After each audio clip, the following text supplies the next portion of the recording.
Hi, and welcome to Watch It Played. My name is Rodney Smith, and in this video, we're going to learn the 4 to 6 player, or the 4 to 8 player, or the 4 to 12 player game, Telestrations, which is published by the op who helps sponsor this video. Don't know how to draw? No problem. In fact, problems are kind of the point in this classic drawing and guessing party game that can be enjoyed no matter what artistic ability you have or don't have. Telestration comes in different versions to suit your desired party size, with each box allowing for different numbers of players: 4 to 6, 4 to 8, or 4 to 12. There's even an After Dark version for 4 to 8 players if you want to spice things up. And this can be used with the other sets to add its adult humor at the other player counts. The important thing to know is that the rules are the same for all of these boxes. So as I teach you using this set in the video, you'll learn everything you need to know to play any of these versions. So join me at the table and let's learn how to play. To set up, put this card box in the center of the play area. Then have each person collect one of the included markers and a sketchbook in their chosen color as indicated by the coils at the top. We'll assume we have 6 players in this video, returning any unused sketchbooks and markers back to the box. Using your dry erase marker, you'll now write your name in the window of your sketchbook. Then each player draws their own card from the box. You can examine both sides of your own card, but keep it a secret from the other players. Each card shows 7 dotted prompts and 1 starred prompt on each side. The starred prompts are only used in an optional variant we'll discuss later. So for now, each player secretly picks any one of the prompts with a dot, again, keeping their card fully hidden from the other players as they do this. You'll now open your sketchbook and write your chosen prompt into the space for it here. You'll notice your sketchbook is made up of several tabbed pages, and this entry is made on the page with a star. With your prompt written, you can close your sketchbook to keep it hidden, and you're now done with your card as well, so you can return it unseen to the back of the box. And that's the setup. In Telestrations, players will draw pictures into the sketchbook they're holding based on the prompt only they've seen. Then they pass the sketchbooks clockwise, where they'll then try to guess what the last player was drawing, describing it in their own words on the next page. The books get passed again, and players draw a new image on a new page based on the last guess that was written by the previous player, and it continues like this, with players guessing and drawing and creating some very interesting outcomes, as we'll see. The goal of the game is to have fun.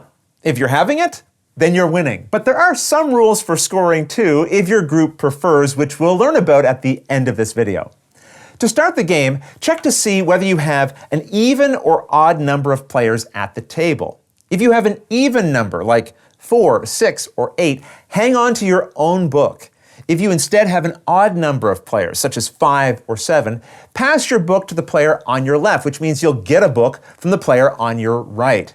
This minor difference for how things start just ensures that no matter how many players you have, the game will always end with players making a written guess, as we'll see. You'll find a reminder to keep or pass your sketchbook at the start of the game right here on the Star tab of your sketchbook. Since our example game has 6 players, we all hang on to our own sketchbooks for now. Either way, it's now time to begin. If you're still holding your own sketchbook, you'll already know your secret prompt, so turn to the Page 1 tab here.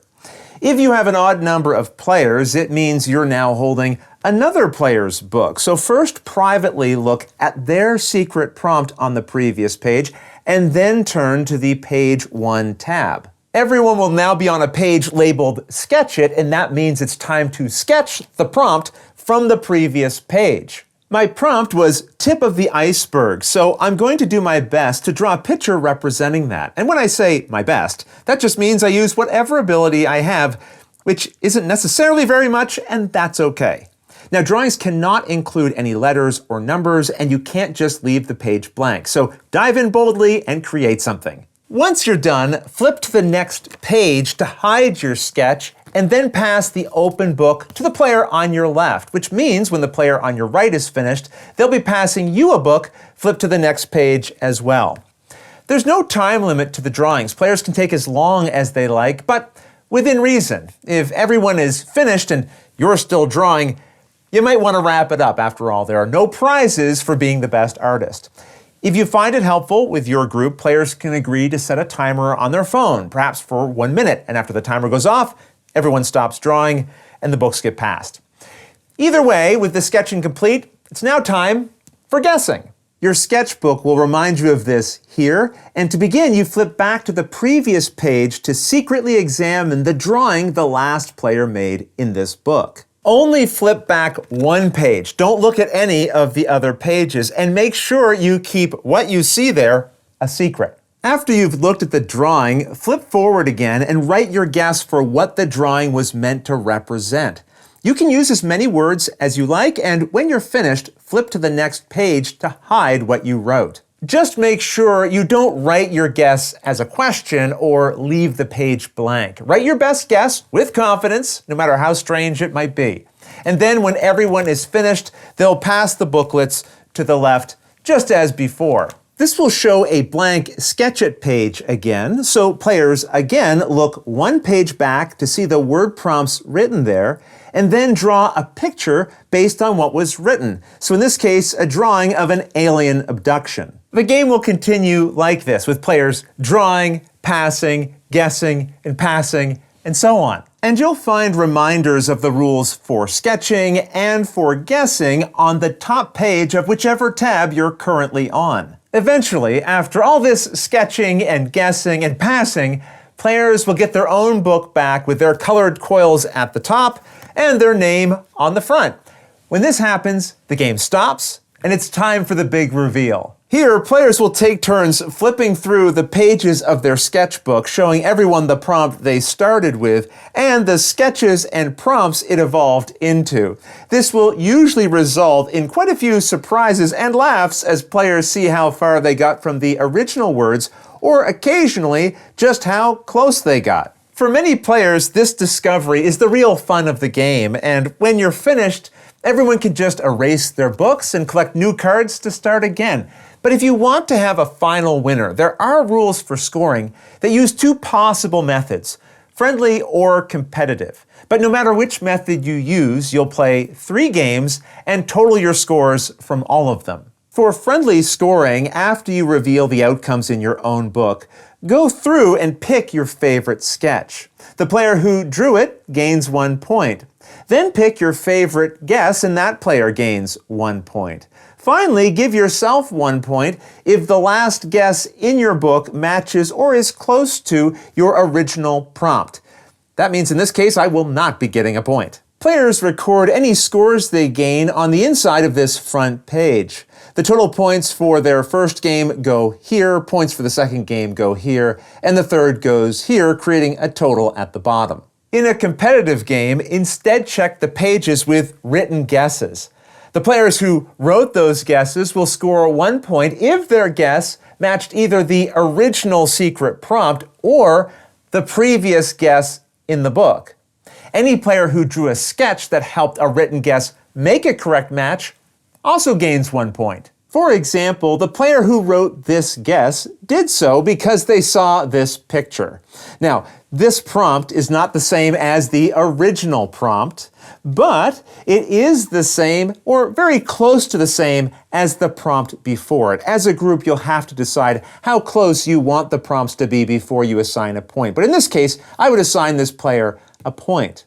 And they were able to make this connection because the artist drew a picture that helped this player make the matching guess to this phrase, so the artist here would also earn a point. Finally, in competitive mode, you give yourself 1 point if the last guess matched or was close to matching your original prompt. On the back of the rulebook, you'll also find some additional rules to mix things up in future games if you like, and some tips to ensure your markers and books last a long time.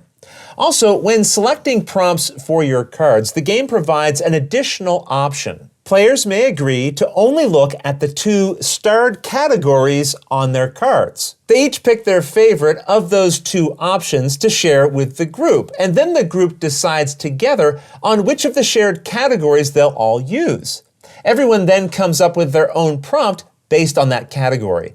So if these were the categories the players proposed, and they all agreed to go with at the zoo, each player would write their own secret initial prompt related to being at the zoo. Perhaps I'd write, gorillas plan escape. That seems like it would be fun to draw. And don't forget, you'll find other versions of Telestrations for different player counts and for more adult themes.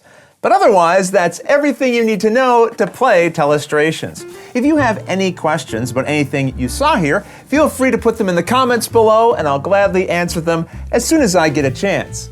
You'll also find forums for discussion, pictures, other videos, and lots more over on the games page at Board Game Geek, and I'll put a link to that in the description below. And if you found this video helpful, please consider giving it a like, subscribing, and clicking that little bell icon so you get notification anytime we post a new video. And if you'd like to support us directly, you can join our Patreon team, which I'll have linked below. But until next time, thanks for watching.